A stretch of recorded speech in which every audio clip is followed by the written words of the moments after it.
Jaya Radha Madhava Kunja Bihari.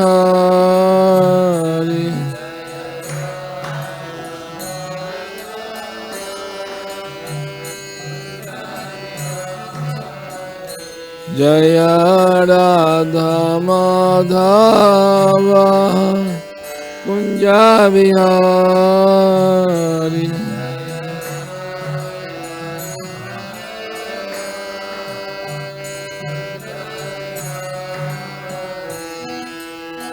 Gopijana Vallabha Girivaradhari.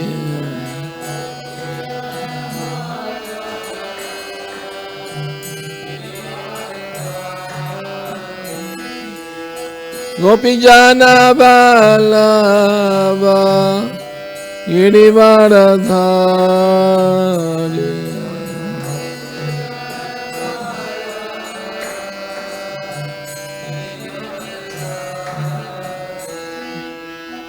Yashodanandana Brajajana Ranjana.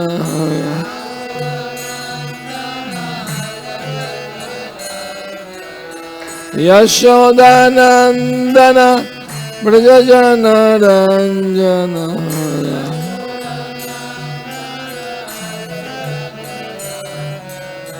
Yamuna Tira Vanacharya.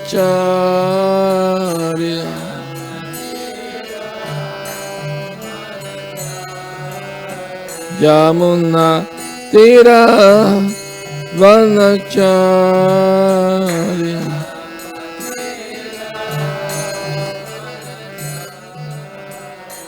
Jaya Radha Madhava Kunja Bihari.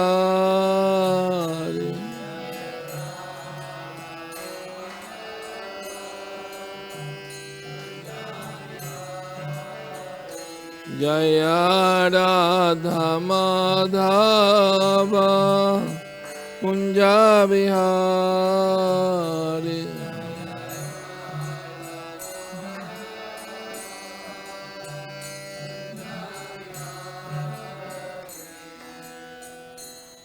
Gora Premanandi.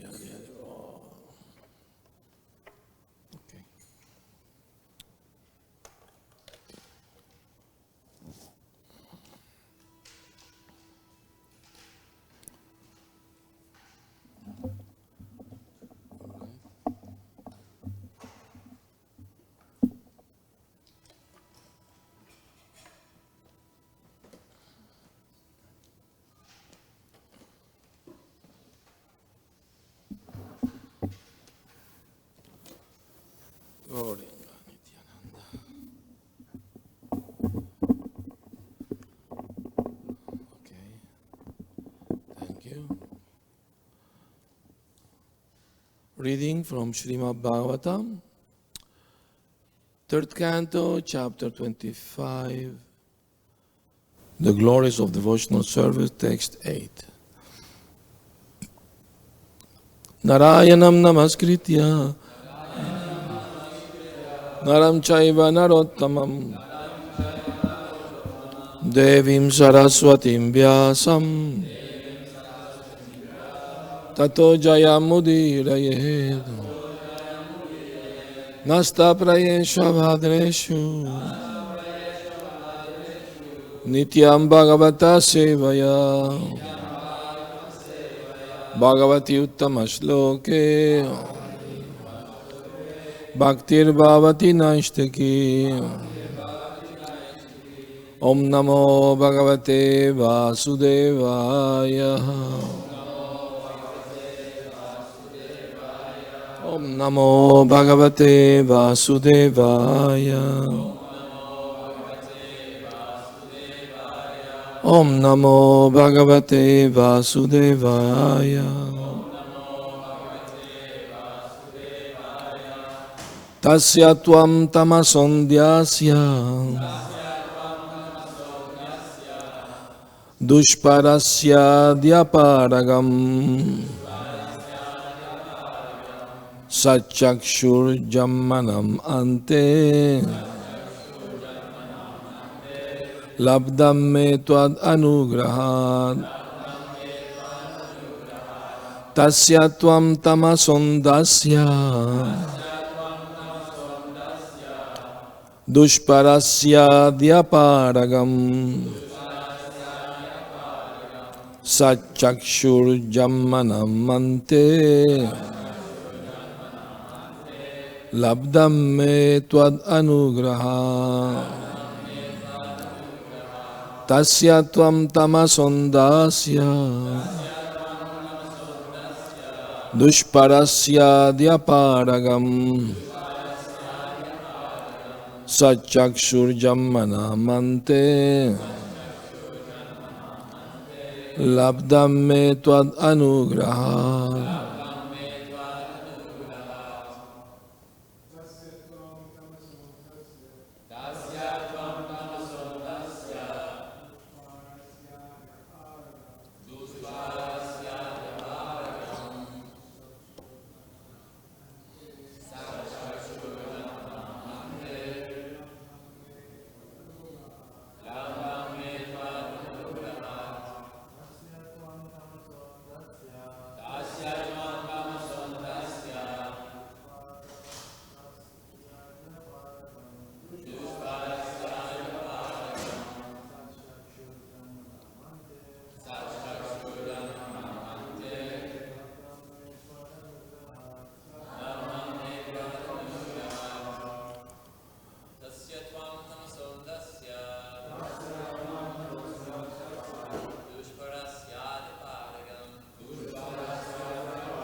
Vaishnavis,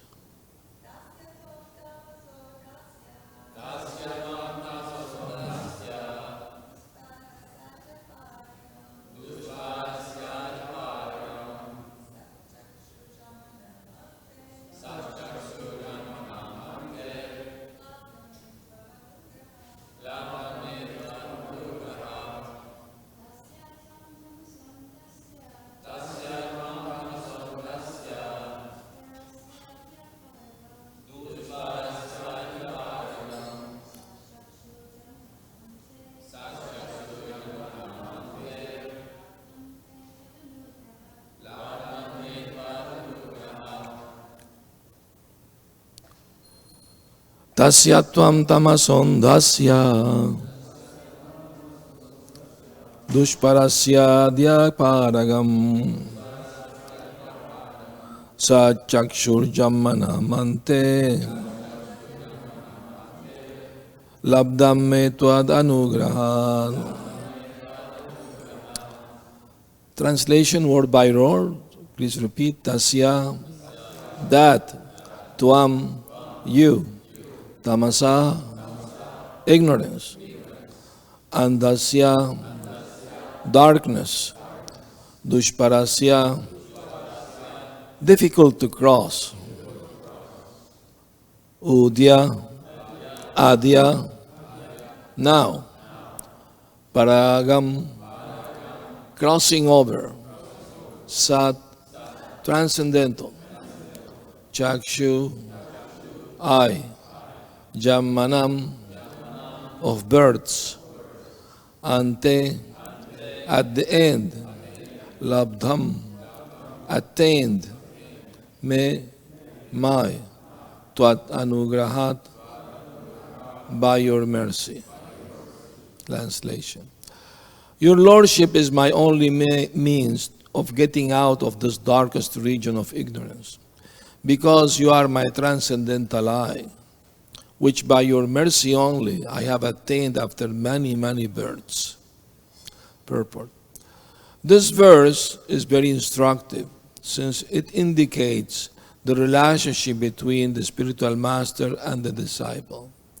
The disciple or conditioned soul is put into this darkest region of ignorance and therefore is entangled in the material existence of sense gratification. It is very difficult to get out of this entanglement and attain freedom. But if one is fortunate enough to get the association of a spiritual master like Kapila Muni or his representative, then by his grace one can be delivered from the mire of ignorance. The spiritual master is therefore worshipped as one who delivers the disciple from the mire of ignorance with the light of the torch of knowledge. The word Pāragam is very significant. Pāragam refers to one who can take the disciple to the other side. This side is conditioned life. The other side is the life of freedom. The spiritual master takes the disciple to the other side by opening his eyes with knowledge. We are suffering simply because of ignorance. By the instruction of the spiritual master, the darkness of ignorance is removed, and thus the disciple is enabled to go to the side of freedom. It is stated in Bhagavad-gītā that after many, many births, one surrenders to the Supreme Personality of Godhead. Similarly, if after many, many births, one is able to find a bona fide spiritual master and surrender to such a bona fide representative of Krishna, one can be taken to the side of light. Om ajnana-timirandhasya gyananjana salakaya cakṣuḥ militam yena tasmai shri gurave namaha. I was born in darkest of ignorance, and my spiritual master Srila Prabhupada opened my eyes with the torchlight of knowledge. I offer my humble respect to obeisance unto him. Srila Prabhupada ki jai. So, the Vedas say, tamasima jyotirgamaha, don't remain in the darkness of ignorance, come to the light of knowledge. So that's why we offer respect to the spiritual master by saying that I was born ignorant and he opened my eyes. One can be in a dark room and have good eyes but can't see anything because of the darkness. But if somebody come with a flashlight and put it in front of you, then you will see everything clearly. Isn't it? It's like giving you eyes. Although you have them, you can't see with them because everything is dark. So somebody who put the light in front of you, he's opening your eyes in that sense. No? So, in the same way, Devahūti, she is glorifying her transcendental son. She knew he's an avatar of the Lord. So she very humble. Usually mother don't pray to their son. The son has to ask blessing from the mother, not the other way around. But in this particular case, it is very meaningful that, for example, Shukadeva Goswami was only 16 years old when he spoke Srimad Bhagavatam, and many great sages, much older than him, they stood up to welcome him, even his own father. Narad Muni was amongst them. So, doesn't mean the age only, but also the spiritual advancement, what is important, you know. This reminds me one pastime of Lord Chaitanya Mahaprabhu. Once Shivananda Sena went to see Lord Chaitanya along with his son, Raghunandan, the name of the son. And Lord Chaitanya asked Shivananda Sena, who's the father, who's the son? It was obvious. The son is much younger than the father.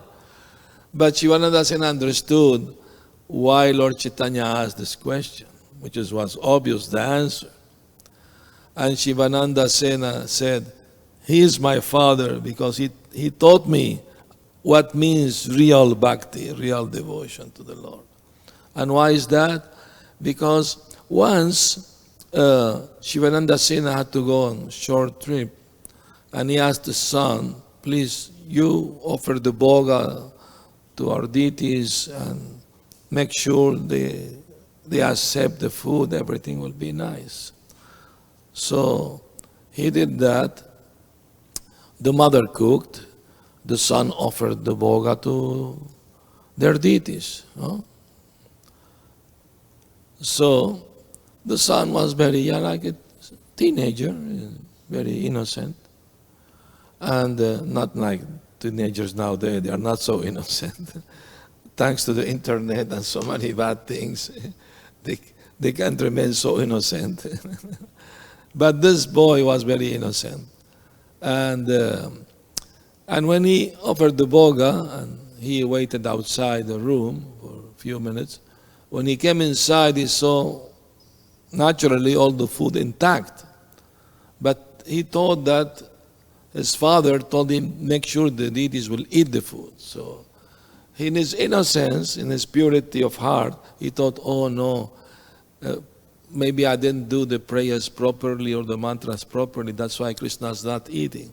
So he cried to the Lord, my dear Lord, please eat your food, otherwise my father will be angry at me. Please help me. My mother cooked this with much love, this food, and I'm offering it to you. And forgive me if I don't know all the mantras properly, but please eat. So the boy went out, waited also a few minutes. When he came in, nothing was on the plate. Everything disappeared. So when the father came back later on, the mother told him, my son's saying that Krishna ate everything. What we are going to eat now? You have to cook again. Anyway, not like that, but I'm making a joke. So the father was doubtful. So he again asked the son, I just arrived tired, and there is time for another offering to the Lord. So can you please do it also? Yes, Father, sure. So the son went to offer, and he was praying, again, please, my Lord, eat the food. And the father was hiding behind the curtain to check out if it was real, if it was true. And but Krishna told the boy, no, I can't do that because your father is watching there. Please, my Lord, my father is also great, is a devotee also. Let him see you eating too. Okay, only because you're asking me, I will do it. Good. So he grabbed the hand of his father, brought him, And they saw the deity came out of the altar, sat down and started eating, So that's why Shivananda Sena told Lord Chaitanya, he is my father, I am his son. He taught me about real bhakti, so much bhakti the boy had that made Krishna. Krishna does eat the food without disappearing it. He has the power to eat even with his eyes, Angani asya sakalendriya vriti manti pasyanti panti kalayanti chiram jaganti. He can use any of the senses for any other purpose. He can close his eyes and see with his hand. He can eat with his ear. By hearing the prayers, the devotees offer the food, he can test the food through the ear. Or just by looking at the food, he can test everything. So the only thing is bhakti, that if it is offered with love, he will accept. Otherwise, he doesn't need, he's not hungry. He have better food than Vaikuntha. So, this is very, very important lesson. Advaitam achyutam anadim anantarupam madhyam purana purusham navajovanam cha vedeshu durlam adurlamatma bhakto govindam adi purusham tamaham bhajami. Advaitam, there is advaitam achyutam, there is no duality. We have a duality, we are a spirit soul, we have material body, so there is a duality. We are fighting for existence. But with the passing of time, the body starts decaying, death is unavoidable, so there is a struggle to continue existing. But the spiritual master, bona fide spiritual master, representative of Krishna, He takes us out from the darkness to the light of knowledge. You are not gonna die. You're eternal soul. You're eternal servant of Krishna. Just surrender to Krishna and you will be happy eternally in His loving service. You don't belong to this material world. Once a reporter asked Prabhupada, do you believe in extraterrestrials? Prabhupada said, yes, we are all extraterrestrials. We don't belong here. So the Lord is achyutam, infallible. Whatever He desired to do, He will never fail. We fail. We can't get everything we want. Even I think there is a song by the Rolling Stones say, you can't always get what you want. Is it? So it is true. Anyway, so she's saying that you are my transcendental I, which only by your mercy I got after many, many births. This reminds me when Prabhupada gave me initiation in the Caracas temple in South America, Venezuela. He gave me the name Jagat Cakṣuḥ Das. And he was explaining the meaning to the people. You know, the temple was packed more than 150 people. And he explained, Jagat means the universe, the world, and Cakṣuḥ means the eye. And Das, servant. You are the servant of the eye of the world. Then he continued explaining to the people, you should always remember, wherever you are, whatever you do, that God's sight is on you. And then he looked back at me while pointing his finger. He said, you cannot hide from the eyes of God. Everybody was looking at me. Maybe he did something wrong, you know. I felt so embarrassed, you know. But I thought, wow, Prabhupada can read the mind. Because a few days before, I went into the kitchen right after Mangalarti, nobody was there, and I stole a Mahaburfi, you know, and was hiding, eating it, no, nobody's watching me. So when Prabhupada said, you cannot hide, I thought he caught me up. Was a very nice experience being chastised by Prabhupada that way. So this is very important thing, you know, to remember. You know, being Krishna conscious, we always remember that Krishna is in our heart, is the witness of everything we think, we do. And we want to please Him, so we should have nice thought, you know, appreciation of other devotees, avoid criticizing, you know, unnecessarily others. Of course, constructive criticism is okay sometimes when needed, of course, but generally speaking, we should not try to find fault with devotees, because who's free of faults? It is said that one should not go in front of the deities having grudge against another devotee, so you have to be with clean heart, you know, no anger, no revenge. Desire for that. Anyway, so then next day after the initiation, first day I came to the temple, I joined the temple. I do remember before meeting the devotees and Srila Prabhupada, I was looking for Guru actually, yeah? Because sometime I will lament why I wasn't born at the time of Jesus. I will be one of the disciples. You know. He will teach me more about God. But then my friends, they try to pull me to some gurus, you know, like Sai Baba or Guru Maharaji or some other, you know, so many at that time in the 70s. I was not attracted to any of them. I didn't see them as real guru. I don't know, for some reason. But when I read Prabhupada's book, one friend gave me a small book. I read that book, said, he is the real Guru. And then when I read the Sri Upanishad, and the back cover of that book was Vishnu was on the front the cover, and the back was Prabhupada with the chadar, or his eyes like down like that.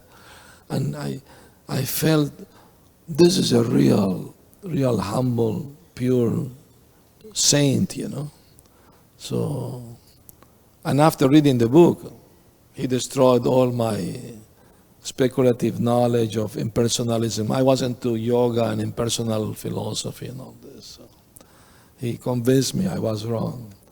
So I decided to join the temple. My parents weren't happy with that, and they showed their disagreement. Especially my mother was crying. She said, I have so much difficulty to have you as my son, because before I was born, they lost twins and a daughter, so three they lost after, sickness, diseases, 1-2 years after they're born. So they were Christians, although they are from Middle East, Syria. So they went to a Christian church and they prayed to God that if the next son will survive that, we will offer him for your service and will dress him as a Christian monk for 3 years. So from the age of 2 to 5, I was dressed like a little monk, with a robe and everything.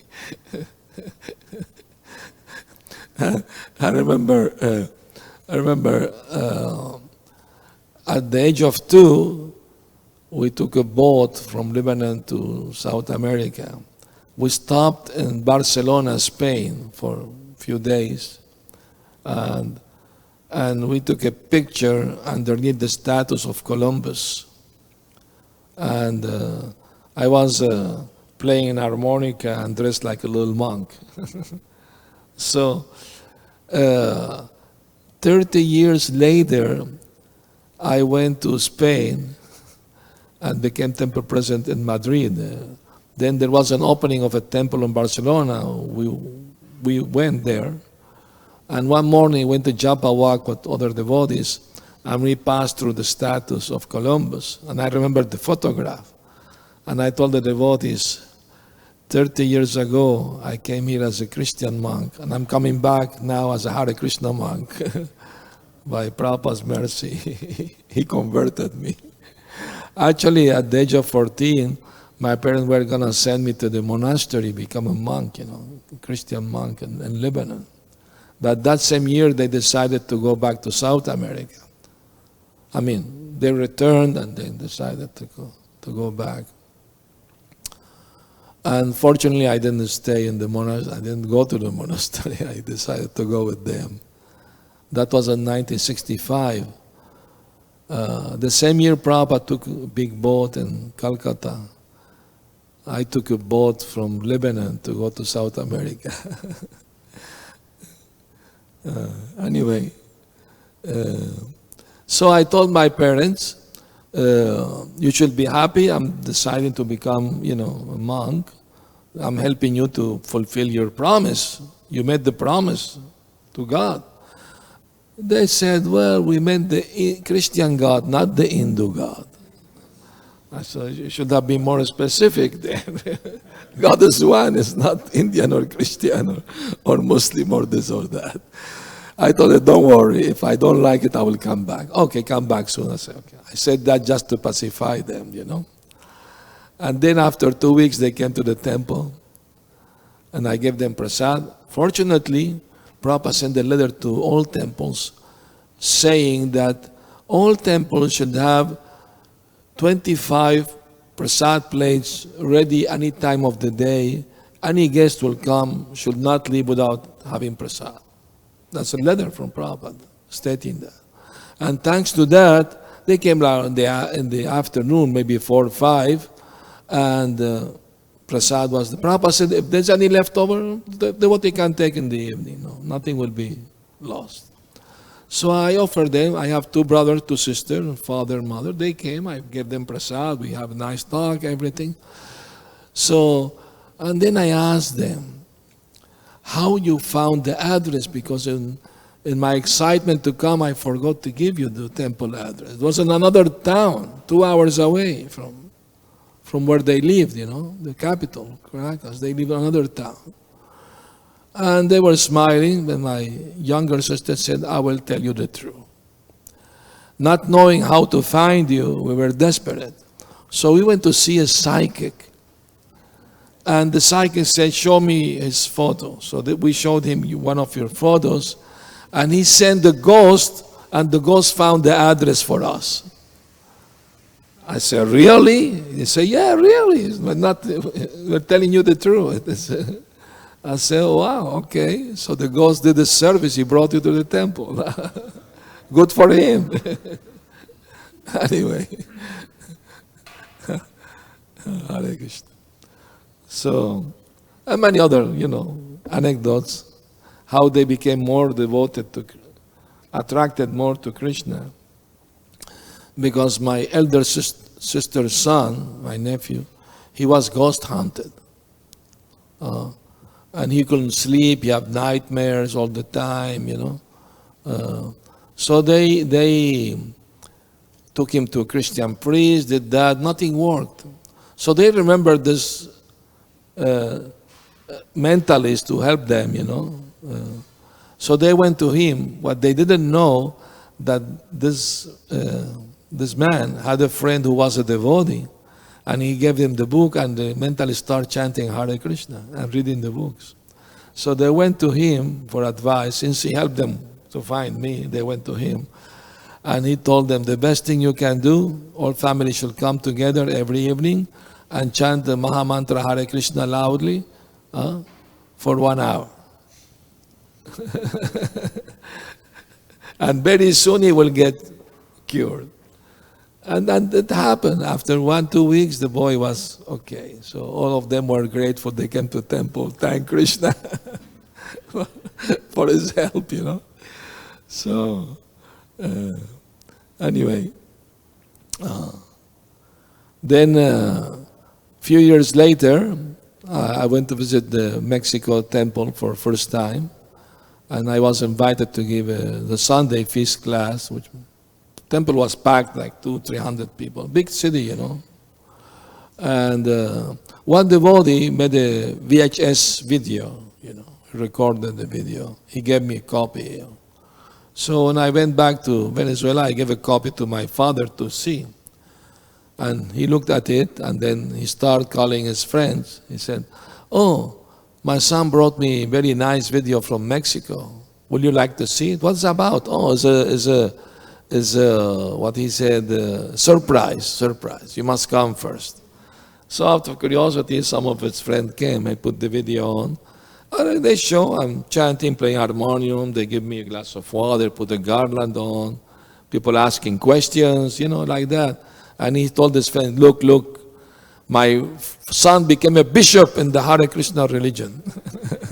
He was very proud, became a bishop. Anyway, so all of them became very favorable to Krishna consciousness. My mother became vegetarian, started chanting, Anyway, so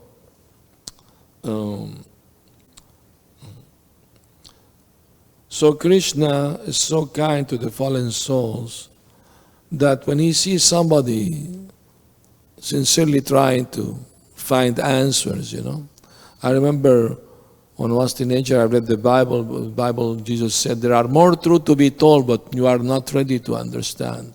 Seek the truth, it will give you freedom, make you free. So I said, because I remember asking one priest, the Bible said we are made in the image of God. Can you please tell me how God looks like? So that's a mystery. Nobody have seen God. And then I read this. I said, okay, Jesus giving permission. If you don't find it here, look somewhere else. Then I get involved in the yoga group, But they said God's energy is everywhere. Everything is God. Everything is one, In personalist philosophy. And for some time I believed that. But after like a year or so, I start having doubts, I need to know God more personally, like that. So I was with some friends visiting a yoga center in another country, neighboring country, Colombia. We went there for the inauguration of a new yoga center. And we were together sitting, in the vegetarian restaurant. And I told my friend, would you like me to share a thought with you? He said, yes, please tell us.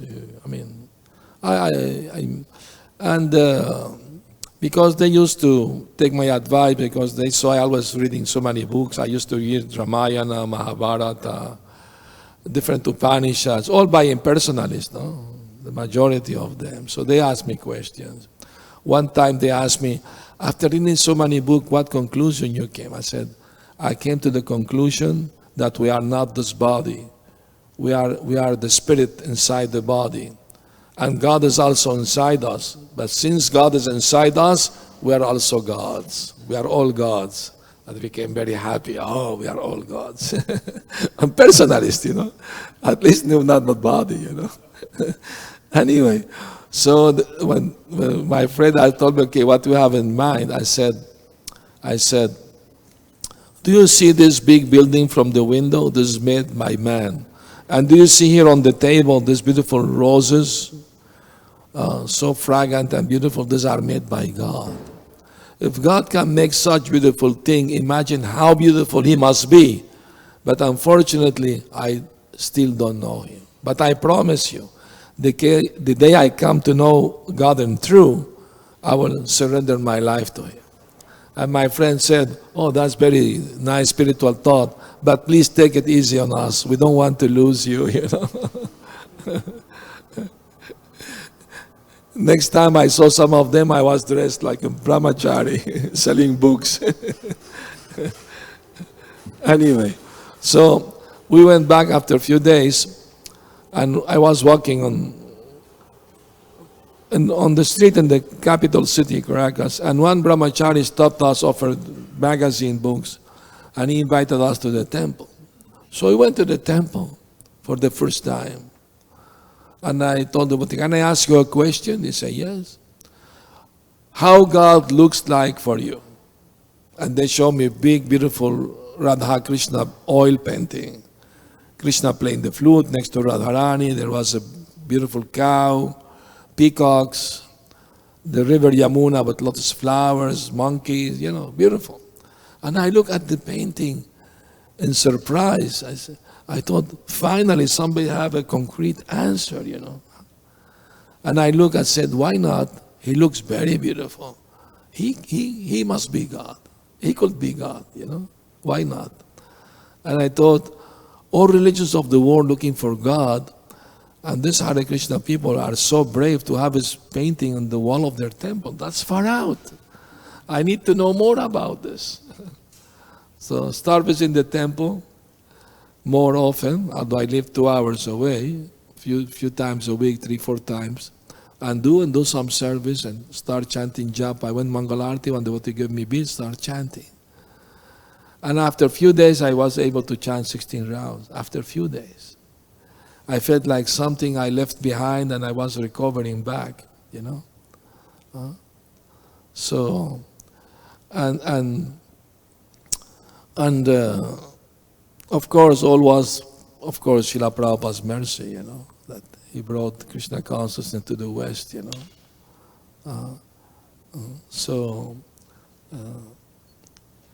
So we should always be very, very, very grateful to Srila Prabhupada for bringing Krishna consciousness to the Western world. And we should always know that it is Krishna's arrangement. Once Prabhupada was in his room, and one of his disciples, Sudama, entered the room, and he saw Prabhupada chanting and crying. So he put whatever he had to leave there and left silently, not to disturb.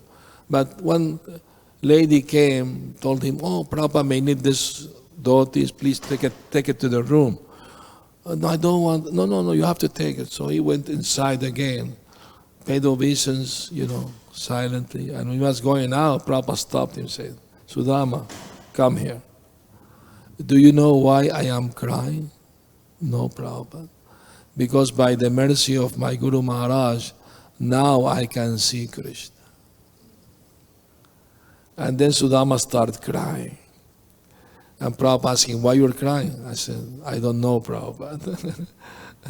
You are such a wonderful spiritual master. I'm such a fallen soul. I don't deserve to have you as my guru like that. He was, Prabhupada said, that's all Krishna's arrangement. Who knew that I will come here? Who knew that he will come to me? This is all Krishna's arrangement. No? So we are very fortunate, actually. When first night Prabhupada arrived at the temple in South America, he said, at the end of his lecture, he said, now you have received the mercy of Lord Chaitanya, you are very fortunate. Make others fortunate too. Distribute the mercy. Don't keep it for yourself. And that's all the Sankirtan movement all around, to distribute the mercy of Prabhupada, of Lord Chaitanya. So, it's a successful and will be always successful because it's Mahaprabhu's mission. It has to come through every town and village, undoubtedly. Like Krishna told Arjuna, just be my instrument. The outcome is already decided by me, you just be instrument. You will get the glory. So this is Krishna consciousness. It's a transcendental movement to uplift all humanity from the suffering condition. We are bringing relief from suffering. People are suffering due to ignorance, like Prabhupada said. Only due to ignorance. Because they don't know what is good for them. They don't know that they are not this body, we are spirit soul. They need spiritual nourishment, spiritual knowledge. So, this is very, very important to imbibe and to start, feeling grateful every day for the opportunity to be able to chant Krishna's names and association with devotees and hearing Bhagavatam, and giving it to others, giving them the opportunity to know about this, So, any comments or questions? Hare Krishna. Yes. Yes. Mike, please. Thank you, Maharaj.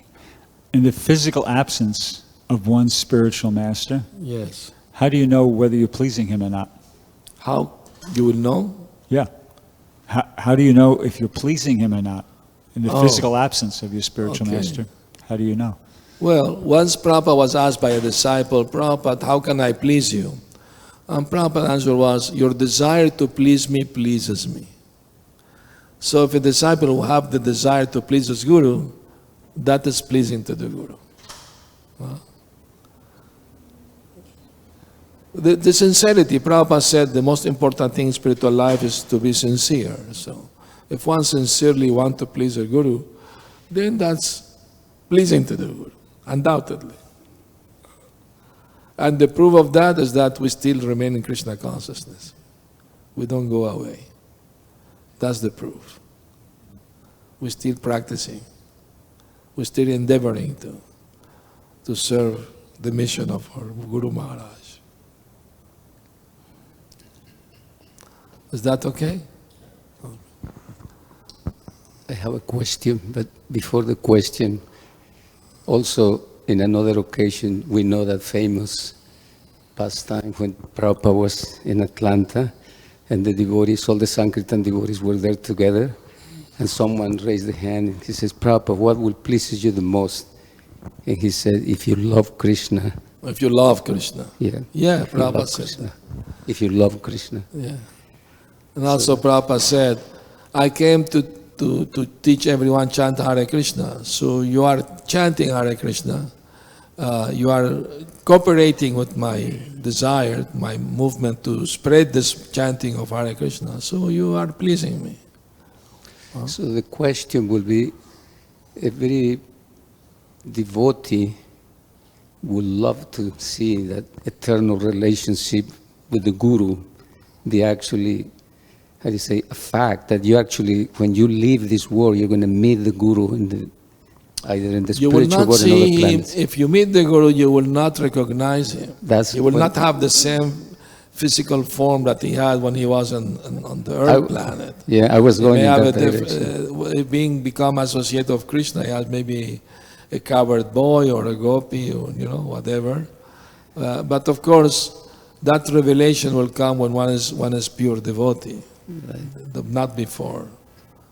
It's a revelation that. And in that regards also, let's say that, like Prabhupada had like maybe 5,000, somebody say 6,000 disciples or more. Yeah.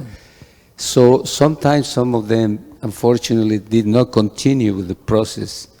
They went away from Krishna consciousness in this lifetime. So in their next life, if they take birth, it appears that they're going to have another spiritual master, not necessarily that. Well, Prabhupada said something very important about spiritual master. Prabhupada says spiritual master it's not just a particular person. Right. It's an eternal principle brought up by Krishna. Right. So Krishna's Adi Guru, the original spiritual master. No? And the Guru is making the arrangement to save his fallen disciples. He will make the arrangement. How he will make arrangements is up to him, up to Krishna. We don't know all these details. We can't speculate how it's going to happen or how this way or that way. The important thing is, though, Prabhupada said, don't force your Guru to come back, take you out of a liquor shop or something, or bar. So, I mean to say, it is a fact that says that Guru will come to rescue disciple. But we have to know this is all arrangements made by Krishna. How he will do it, he may empower another to be representative of our Guru, he can do it. We don't know all these details.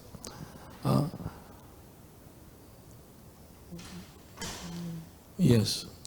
Maharaj, thank you for your wonderful lecture. You actually touched many wonderful points and very sweet pastimes as well.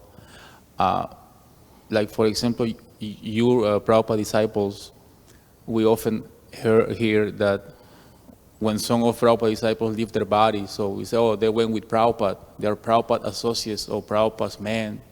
So we strongly admire that, oh, these Prabhus went with Prabhupada, they are with Prabhupada somewhere preaching.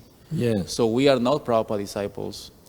If we do develop a strong attachment to our gurus, can we also have the same realization?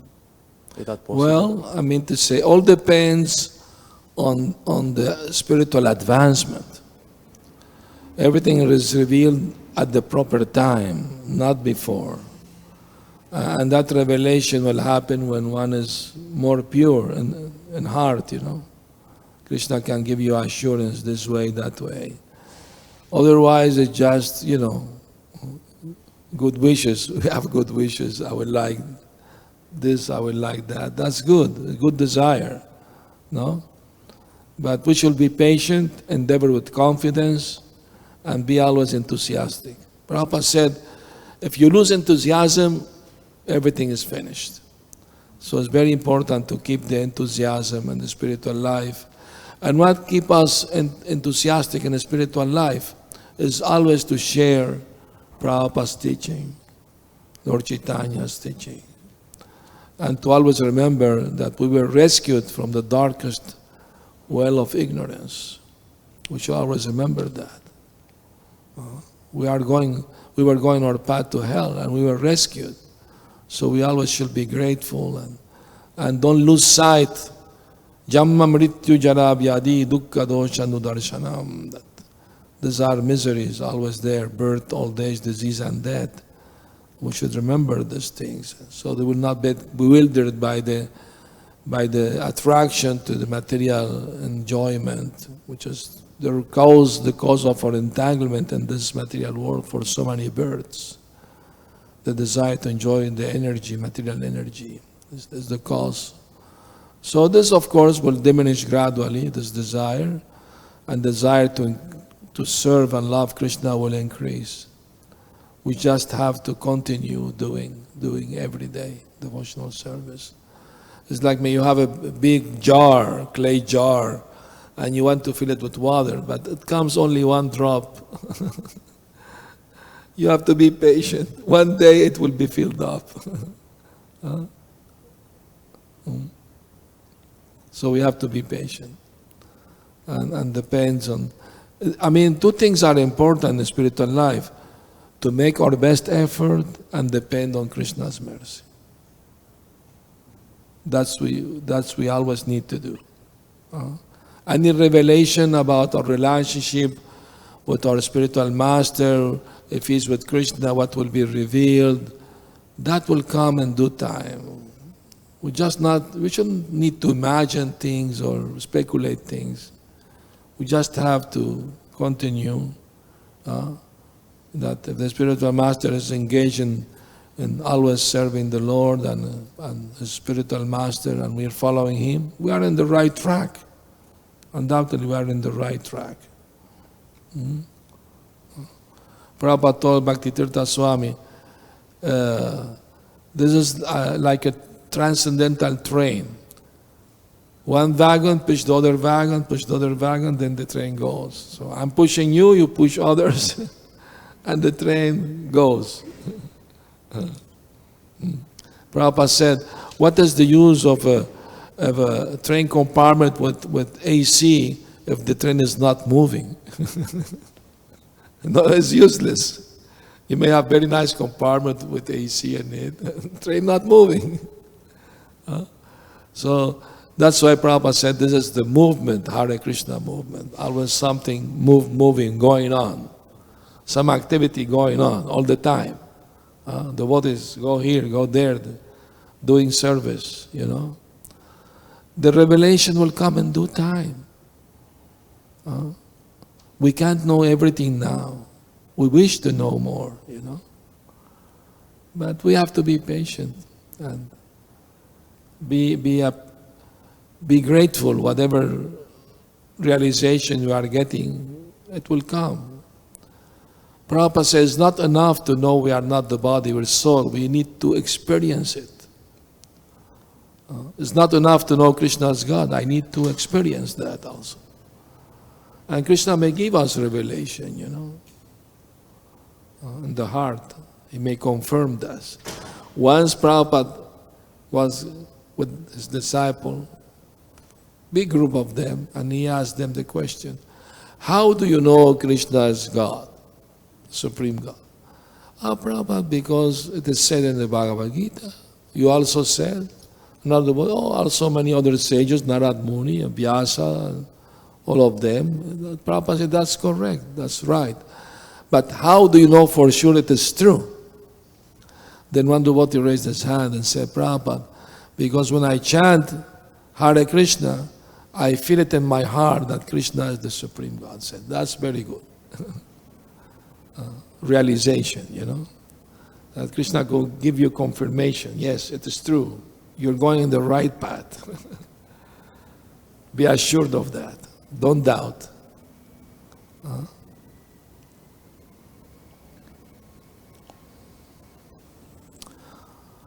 All right, any last question, comments?